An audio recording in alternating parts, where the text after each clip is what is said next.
लेकिन जब ये बच्चे गए महाधिवक्ता से मिलने के लिए तो महाधिवक्ता ने एप्लीकेशन लगाने से मना कर दिया। गवर्नमेंट इस मामले में डिसीजन टेकिंग प्रोसेस में है कि क्या गवर्नमेंट के पास में रिव्यू डालने का अधिकार है या नहीं। क्या मुख्यमंत्री अवेयर नहीं है कि उनके पास राइट्स हैं नहीं है? 2 महीने के अंदर सरकार ये स्ट्रेटजी नहीं बना पाई कि किस स्ट्रेटजी से इन बच्चों की नौकरी को बचाया जाए। It should be the effort of all lawyers जो कि इस मामले में किसी न किसी तरीके से जुड़े हुए हैं कि सब जुड़ करके कोई इस प्रकार का निर्णय लें जिस निर्णय से इन बच्चों की नौकरी बच सके। तो बच्चों को डरना नहीं चाहिए क्योंकि बच्चों की एप्लीकेशन कोर्ट में लग चुकी है, उसके ऊपर सुनवाई होना बाकी है, लीगली मेंटेनेबल है।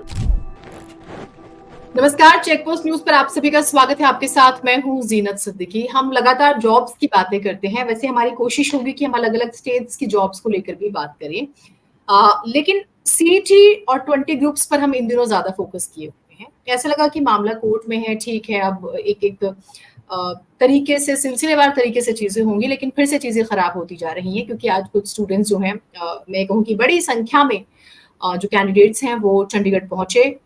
मुख्यमंत्री से मिलने की भी उनकी रिक्वेस्ट भी रही। काफी कुछ हुआ है, 2-3 हजार से ज्यादा की संख्या में। रविंद्र सिंह जूल हमारे साथ जुड़े हुए हैं, उनसे बातचीत करते हैं। रविंद्र जी, जब कोर्ट में चल रहा है मैटर, तो आज इस प्रोटेस्ट का या इस नाराजगी का या इस मुलाकात की कोशिश का क्या मतलब है? देखिए, इसका मतलब जो था ये 2-3 दिन से चल रहा था लगातार। एक कैंडिडेट्स को ज्वाइन करवाया जा रहा था कि भी चंडीगढ़ चलिए, चंडीगढ़ चलिए। बेसिकली जो कैंडिडेट्स के अंदर, स्टूडेंट्स के अंदर जो एप्रीहेंशन है वो ये है कि यदि प्राइवेट काउंसिल्स जो है अपनी रिव्यू डाल करके हाई कोर्ट में पहुंच गए हैं तो सरकार ने अब तक कोर्ट में ऐसी कोई याचिका क्यों नहीं दायर की है जो कि बच्चों को और बच्चों के भविष्य को सेव करे।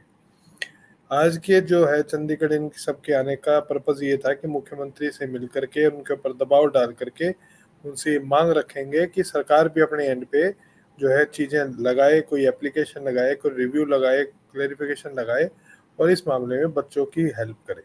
इसलिए बच्चे यहाँ पर चंडीगढ़ में इकट्ठा हुए थे। नहीं, लेकिन हमने जब पहले भी चर्चा की तो बच्चों को तो कहा गया था आप कोर्ट चले जाइए। जी, वो कहा तो गया आज था बच्चों ने सीटी कहा क्वालिफाई तो आज वालों ने। बच्चों ने कहा कि नहीं, आप भी चलिए हमारे साथ। नहीं, हाँ, यही तो बच्चों ने यही तो कह रहे हैं ना कि भी जब बच्चे कोर्ट जा चुके हैं लगभग, मतलब 12,500 में से 5,000 से ऊपर 6,000 के आसपास में कैंडिडेट्स अभी तक कोर्ट में जा चुके हैं जिन्होंने अलग अलग वकीलों के द्वारा याचिकाएं लगाने का काम किया है। तो ऐसे में ये एक बहुत बड़ा विषय हो जाता है कि सरकार क्या करे और सरकार कुछ क्यों नहीं कर रही है। इसी चीज को लेकर के ये लोग गए थे मुख्यमंत्री निवास के आगे, ये पहुंचे। उसके बाद में इनकी 6 मेंबरीय कमेटी जो है मुख्यमंत्री से मिली। उसके बाद मुख्यमंत्री ने महाधिवक्ता को फोन किया और ये एक आश्वासन दिया कि भी सरकार भी अपने एंड पे कोर्ट के अंदर एप्लीकेशन लगाएगी। लेकिन जब ये बच्चे गए महाधिवक्ता से मिलने के लिए तो महाधिवक्ता ने एप्लीकेशन लगाने से मना कर दिया, कानून के बारे में बताते हुए कि कानून के हिसाब से हमारे पास में कोई अधिकार नहीं है। फिर ये बालक गए हैं हरियाणा स्टाफ सिलेक्शन कमीशन, वहाँ पे इनकी चेयरमैन से मुलाकात तो नहीं हुई लेकिन इनकी मुलाकात हुई है सेक्रेटरी से। सेक्रेटरी से मुलाकात करके अब ये सेक्रेटरी को लेकर के ये बच्चे अब जो है महाधिवक्ता के कार्यालय में जा रहे हैं, हाईकोर्ट पहुंच चुके हैं और हाईकोर्ट में इस समय पे मेरी जानकारी के अनुसार शायद मीटिंग चल भी रही हो इस समय उनकी महाधिवक्ता से दोबारा। तो कहीं ना कहीं आज गवर्नमेंट इस मामले में डिसीजन टेकिंग प्रोसेस में है कि क्या गवर्नमेंट के पास में रिव्यू डालने का अधिकार है या नहीं। लेकिन आप, क्योंकि देखिए, अब मैं एक चीज समझने की कोशिश कर रही हूँ। अगर अगर नहीं होता तो मुख्यमंत्री जो है, 6 सदस्यीय कमेटी का आपने जिक्र किया, स्टूडेंट्स का जो मुख्यमंत्री से मिलता है। मुख्यमंत्री जो है वो महाधिवक्ता का जिक्र करते हैं, आप ये कह रहे हैं। जब बच्चे मिलने जाते हैं तो वो मना कर देते हैं एप्लीकेशन लगाने से कि legally they don't have any right, ठीक है। यस, उसके यस, बाद वो एचएसएससी के चेयरमैन से मिलने जाते हैं तो वहां पे वो सेक्रेटरी से मिल पाते हैं। सेक्रेटरी से मिलते तो हैं। मुझे मुझे जो बहुत नॉर्मल सा समझ में आया कि क्या मुख्यमंत्री अवेयर नहीं है कि उनके पास राइट्स हैं नहीं है? अगर मे बी, महाधिवक्ता की बात कह रहे हैं तो ये तो बड़ा एक बड़ा बचकाना सा साउंड कर रहा है सर, बड़ा किडिश साउंड कर रहा है। मतलब बेसिकली किडिश इसलिए साउंड कर रहा है जिनत कि 31 मई 2024 से अब तक lot of water has phloem out. समझिए कि हम लगभग 2 महीने पूरे होने वाले हैं। ये 2 महीने के अंदर सरकार ये स्ट्रेटजी नहीं बना पाई कि किस स्ट्रेटजी से इन बच्चों की नौकरी को बचाया जाए। ये बड़ा अनफॉर्चुनेट रहा है जिस जिस भी प्रकार से इनके द्वारा इनके जो भी एक्ट किया गया, जैसे भी किया गया। अब जो एक चीज है बच्चों में बड़ी, देखो, हालांकि लीगली कोई जरूरत नहीं है कि सरकार अपनी तरफ से कोई एप्लीकेशन लगाए, क्योंकि बच्चे अपने आप एप्लीकेशन लगा चुके हैं, अपने अधिकार को लेकर के हाईकोर्ट पहुंच चुके हैं, हाईकोर्ट उसमें सुनवाई कर भी रही है, अगली सुनवाई 24 तारीख को है। तो HSSC आए ना आए कोई कानूनन तौर पे कोई फर्क बहुत ज्यादा पड़ने वाला नहीं है, क्योंकि कोर्ट जो भी डाटा मांगेगी वो डाटा HSSC को वैसे भी प्रस्तुत कोर्ट को करना ही पड़ेगा, चाहे सुनवाई HSSC की एप्लीकेशन पे हो चाहे इन बच्चों की एप्लीकेशन पे हो। ये तो हो गया कानूनी पहलू। जो इसमें टेक्निकल विषय है जिसके कारण से आज महाधिवक्ता ने मना किया, जिसकी जानकारी मुख्यमंत्री को की नहीं हो सकती क्योंकि वो लीगल बैकग्राउंड से नहीं है। इस चीज को अप्रिशिएट केवल वही व्यक्ति कर सकता है जो लीगल बैकग्राउंड से है। समझिए कि ये बच्चे जो जिन्होंने एप्लीकेशन लगाई है, ये लोग कभी भी किसी भी केस में पार्टी नहीं थे, तो इन बच्चों ने ना सुप्रीम कोर्ट का रुख अख्तियार किया ना हाई कोर्ट का। तो क्योंकि ये पहली बार कोर्ट में आए थे तो इनके पास में हाई कोर्ट जाने का लीगल राइट था, 100% इनडिफिटेबल, और इन्होंने कोर्ट में गए भी है, इनकी सुनवाई हुई भी है। अब जो टेक्निकल विषय आ जाता है वो विषय ये आता है कि सरकार सुप्रीम कोर्ट जा चुकी है पहले से, अच्छा। और सरकार सुप्रीम कोर्ट गई है और उनकी याचिका जो है SLP special leave petition supreme court से 24 जून 2024 को खारिज हो चुकी है। तो ऐसे में सरकार का जो लीगल तर्क आता है वो ये आता है, एक प्रिंसिपल ऑफ रेस जुडिकाटा है जो कि किसी भी पार्टी को उसी विषय पे दोबारा कोर्ट में आने से रोकता है जिस विषय के ऊपर कोर्ट पहले से अपना निर्णय दे चुकी है। व्हाट माय पॉइंट, कि कोर्ट ने जब सुप्रीम कोर्ट ने एक विषय के ऊपर ऑलरेडी निर्णय दे दिया सरकार की याचिका पे, तो उसमें सरकार को ये कहीं ना कहीं लीगली जो है, लीगल जो इनके माइंड है, तो ये सोचने में असमर्थ है कि क्या हमारे पास में राइट है या नहीं है। इस चीज के ऊपर वो विचार कर रहे हैं। तो महाधिवक्ता का जो प्रथम दृष्टया विचार था वो ये था कि भाई सरकार क्योंकि जज की है ऑलरेडी, सरकार की SLP डिसमिस हो चुकी है, तो सरकार की याचिका यहाँ पर मेंटेनेबल नहीं रहेगी। बच्चों की याचिका मेंटेनेबल है तो बच्चे लगा चुके हैं, हम उसमें बच्चों की हेल्प कर देंगे, जो कि इनकी करना उनका धर्म भी, उनको करना भी चाहिए, इट इज ड्यूटी। तो अब ये इस लीगल क्वेश्चन के अंदर जो है सारा सिस्टम पूरे दिन हंगामा मचा हुआ है। तो मतलब हजारों कैंडिडेट्स जो है, हजारों की संख्या में कैंडिडेट्स जो है चंडीगढ़ की सड़कों के ऊपर घूम रहे हैं, कोई कहीं मिल रहा है कोई कहीं मिल रहा है। अभी बच्चे HSSC में गए, सेक्रेटरी से मिले, अब वो बच्चे सेक्रेटरी को लेकर के महाधिवक्ता के पास में हाईकोर्ट चले गए। मतलब दबाव देखिए आप कितना जबरदस्त है सरकार के अधिकारियों के ऊपर भी, इनको ये समझ नहीं आ रहा कि क्या करें। तो उन्होंने कहा कि आप चलो, आपके साथ ही चलते हैं और चल करके वहां पे बात करते हैं, अगर इसका कोई हल निकाला जा सकता है तो हम निकालेंगे। तो ये कार्रवाई चल रही है यार। नहीं, मुझे ऐसे साउंड कर रहा है कि जो बच्चे हैं ना वो इतना परेशान हो चुके हैं कि वो आधे वकील तो खुद ही बन चुके हैं। हाँ और हाँ, आपने बिल्कुल कहा बिल्कुल है ना, बिल्कुल। बच्चे बच्चे ज्यादा अलर्ट हो चुके हैं और देखिए इस मामले में एक्सपीरियंस कर रहे हैं, वो सफर कर रहे हैं बेचारे ना। हाँ। इस मामले में मुख्यमंत्री का कहना या आश्वासन नहीं, महाधिवक्ता का ही ओपिनियन जो है मान्य रहेगा, और उसको ही ज्यादा तवज्जो दी जानी चाहिए, क्योंकि लीगल हेड तो स्टेट के वही रहे ना। तो he is the competent person जो कि इस चीज को डिसाइड कर सकता है कि क्या हमने कुछ करना है या नहीं करना है। तो इस बारे में मैंने भी महाधिवक्ता को उनके व्हाट्सएप के ऊपर अपनी जो जजमेंट्स की सुप्रीम कोर्ट की कॉपी उनको भेज दी है, और उनको निवेदन किया है कि सर आप इन्हें पढ़ लीजिए, पढ़ करके आप देखिए कि क्या इन जजमेंट्स के बेसिस पे आप हाई कोर्ट में आ सकते हैं या नहीं आ सकते हैं। तो मुझे विश्वास है कि वो उसे पढ़ेंगे और पढ़ करके उसके ऊपर कोई ना कोई निर्णय लेंगे। तो मैंने अपना रिसर्च करके उनको भेज दिया। लेकिन मैं कई बार ना कुछ और भी वीडियोस देखती हूँ तो मैं भर्ती गुरुओं को गैंग सुनती हूँ, तो और आप पे तो आरोप लगाया ही जाता है। तो आपके सजेशंस क्यों माने जाएंगे, मुझे बताइए। नहीं नहीं, यू आर बिल्कुल बिल्कुल लगा देखिए, लगाने दो जिन्हें कोई फर्क इससे पड़ता नहीं है किसी भी प्रकार का। हाँ। इनके किसी भी आरोप से मुझे कोई फर्क नहीं पड़ता है। बलदेव राज महाजन हरियाणा के महाधिवक्ता है, वो मेरे गुरु रहे हैं, मैं उनके अंडर अतिरिक्त महाधिवक्ता रहा हूँ, तो मेरे गुरु है। ये वो मेरे बॉस रहे हैं, चाहे मैं उनके अंडर एक दिन भी रहा हूँ तो भी वो मेरे गुरु रहे हैं, समझे। तो मैं उनसे जब चाहे बात कर सकता हूँ। जो सरकार की तरफ से अधिवक्ता है श्रुति जैन, वो भी मेरे कोलीग रहे हैं और हाईकोर्ट में मेरे कोलीग है, मैं उनसे भी बात कर सकता हूँ।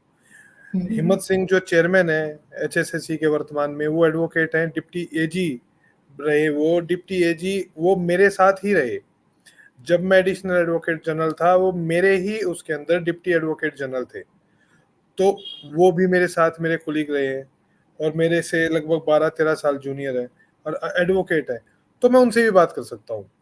तो मैं तो किसी से भी बात कर सकता हूँ, लेकिन मेरे बात करने से बहुत लोगों को बहुत तरह की तकलीफ होती है। इनको ये समझना चाहिए कि लीगल फ्रेटर्निटी है, यहाँ पर हम सब लोग एक दूसरे से बात करते हैं, हमें करनी भी चाहिए।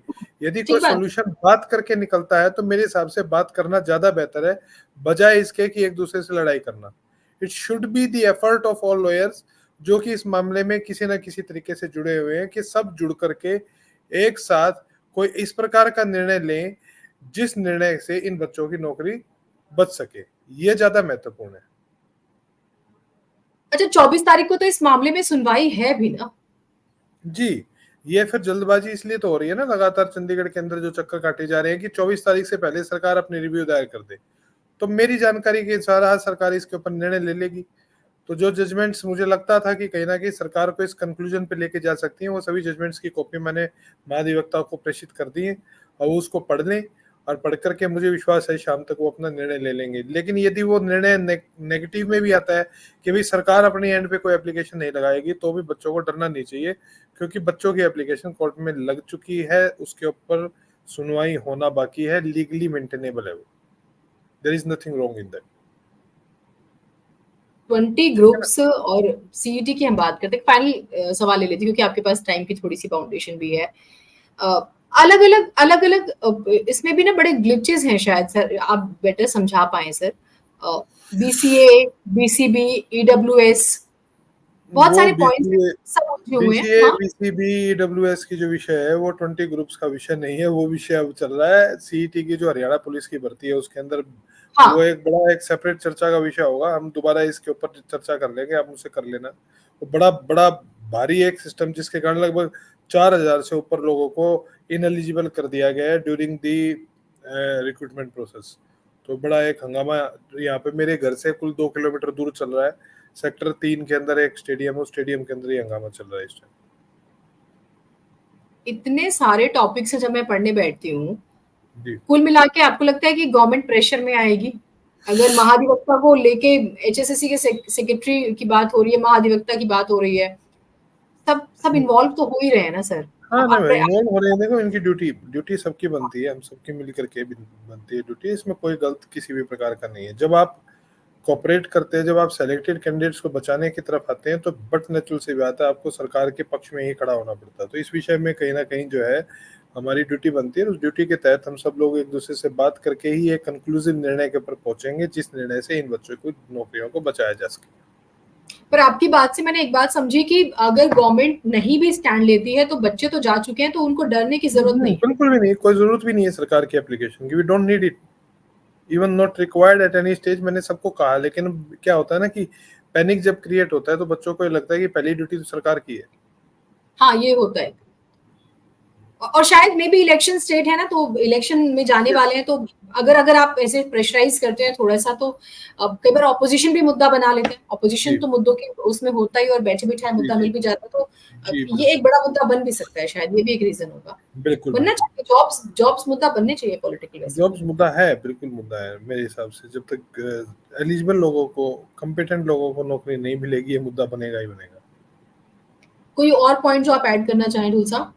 नहीं, फिलहाल आज के लिए तो कुछ नहीं, बस ये है कि आज मेरे हिसाब से निर्णय हो जाएगा, किसी भी प्रकार का निर्णय हो चाहे से। ठीक है, बच्चे पैनिक में ना आए, आप अपने अपने घर जा करके अपनी नौकरियों को, अपनी ड्यूटीज को ज्वाइन कर सकते हैं। कोई आपको प्रॉब्लम नहीं होने वाली है। कम से कम सरकार की रिव्यू डालने या ना डालने से आपके स्टेटस पे कोई फर्क नहीं पड़ेगा। वो रेस जुडिकेटा के प्रिंसिपल में फंसे हुए हैं, उस प्रिंसिपल के तहत जो है कहीं ना कहीं सरकार इस समय इस विचार में है, क्योंकि बेसिकली जो सुप्रीम कोर्ट के 2023 का एक निर्णय है, उस निर्णय में सुप्रीम कोर्ट ने प्रश्न अभी ओपन छोड़ा हुआ है कि क्या सरकार के पास में, किसी भी पार्टी जो सुप्रीम कोर्ट गई है उसके पास में दोबारा हाई कोर्ट जाने का अधिकार है या नहीं है। तो मेरे हिसाब से वो निर्णय भी मैंने भेज दिया उनको, तो निर्णय के हिसाब से वो अपना डिसीजन ले लेंगे, और ले करके वो जो भी करेंगे मेरे हिसाब से should be in the favour of the candidates. लेकिन आज का दिन जो है वो सरकार के लिए बड़ा करो या मरो वाला हो गया है, जिस तरह का प्रेशर बना दिया गया है ना। बहुत ज्यादा, बहुत जबरदस्त प्रेशर, बहुत जबरदस्त। 200-300 से ज्यादा लोग तो मेरे से मिलके जा चुके हैं। अभी भी इन लाइन है मेरी सोसाइटी में, कम से कम 100 लोग नीचे खड़े हैं अभी मेरे से मिलने के लिए। तो आज देखते हैं सरकार इन 20 ग्रुप्स पर क्या फैसला लेती है। यस, तो अपडेट्स में आपसे जरूर इस विषय पर कुछ होगा तो हम बात करेंगे ढूल साहब, ताकि लोगों को प्रॉपर अवेयरनेस जाए और पैनिक क्रिएट ना हो। हमारा यस, जो पर्पस है कि अवेयरनेस फैले, और सरकार भी उम्मीद करते हैं सही फैसला लेगी। हम ये नहीं कहते कि सरकार जो है वो नहीं सही फैसला लेगी अपनी तरफ से, भले ही वो आपने कहा कि लीगल एक्सपर्ट नहीं है, लेकिन टीम तो होती है ना, मुख्यमंत्री की अपनी एक टीम है और ये वो इस पर महाधिवक्ता मुख्यमंत्री की टीम का हिस्सा है। वो मुख्यमंत्री को हर कानूनी मामले के ऊपर एडवाइस करते हैं। तो हाँ। उनको कोई कानूनी सहायता चाहिए होगी, महाधिवक्ता से पूछेंगे। He is the highest law officer of A state, advocate general, cabinet minister rank होता है उनके पास। तो फिर तो उम्मीद करते हैं कि आज कोई अच्छी Yes, खबर आएगी। आज कोई yes, अच्छी खबर आएगी। एब्सोल्युटली। बस एक चीज, अगर सरकार पिटीशन डालती भी है, बच्चे तो पहुंच ही गए हैं, अगर सरकार भी डालती है तो कुछ बेनिफिट होगा बच्चों को? नहीं, कोई रेलिवेंट है, कंप्लीटली इररिलेवेंट है। लेकिन बच्चे चाहते हैं वो डाले, तो मेरे हिसाब से उनको डाल देनी चाहिए। एटलीस्ट बच्चों को सेटिस्फेक्शन तो होगी। मतलब उनके ठीक। अंदर पैनिक करने से इस चीज का क्रिएटेड है कि भाई कुछ भी नहीं कर रही है सरकार हमारे लिए, हमको सेलेक्ट किया है, हाँ, कुछ भी नहीं कर रही है, तो it can be ended. Panic इस समय पे एंड करना बहुत जरूरी है। और ना भी करे तो करती हुई दिखे, और अगर कर रही है तो भी करती हुई दिखे, ये बहुत जरूरी है। बहुत शुक्रिया ढोल साहब, आप हमारे साथ जुड़े। समय की थोड़ी सी बंदिश थी आपके साथ, लेकिन फिर भी आपने समय निकाला। बहुत महत्वपूर्ण आज का दिन है। CET 20 ग्रुप्स की बात कर रहे हैं। सरकार बड़ा फैसला लेगी। कुछ कैंडिडेट्स पहुंचे हैं और उन्होंने मिलने का समय मांगा, तो मुख्यमंत्री एक 6 सदस्य कमेटी बनाई जाती है, जिसे महाधिवक्ता के पास भेजा जाता है। महाधिवक्ता मना कर देते हैं कि वो एप्लीकेशन नहीं लगा सकते हैं, लीगल टर्म्स हैं। फिर HSSC के चेयरमैन से मिलने जाते हैं कैंडिडेट्स, वो नहीं मिल पाते तो फिर सेक्रेटरी मिलते हैं, फिर सेक्रेटरी जो है वो महाधिवक्ता के पास आते हैं, और इस तरह से एक फेरे लगाए जा रहे हैं फिलहाल तो। और कोशिश ये हो रही है कि सरकार जो है वो स्टूडेंट्स के हक में कोर्ट आए। अब सरकार क्या फैसला लेती है ये बड़ा महत्वपूर्ण होगा, लेकिन आप कमेंट जरूर कीजिए। आप क्या सोचते हैं, आपको क्या लगता है इस विषय पर? इस वीडियो को आप ज्यादा लाइक कीजिए, शेयर कीजिए, चैनल को सब्सक्राइब जरूर कीजिएगा, और कमेंट बहुत इंपॉर्टेंट है आपके, तो वो प्लीज आप जरूर करते रहें। नमस्कार।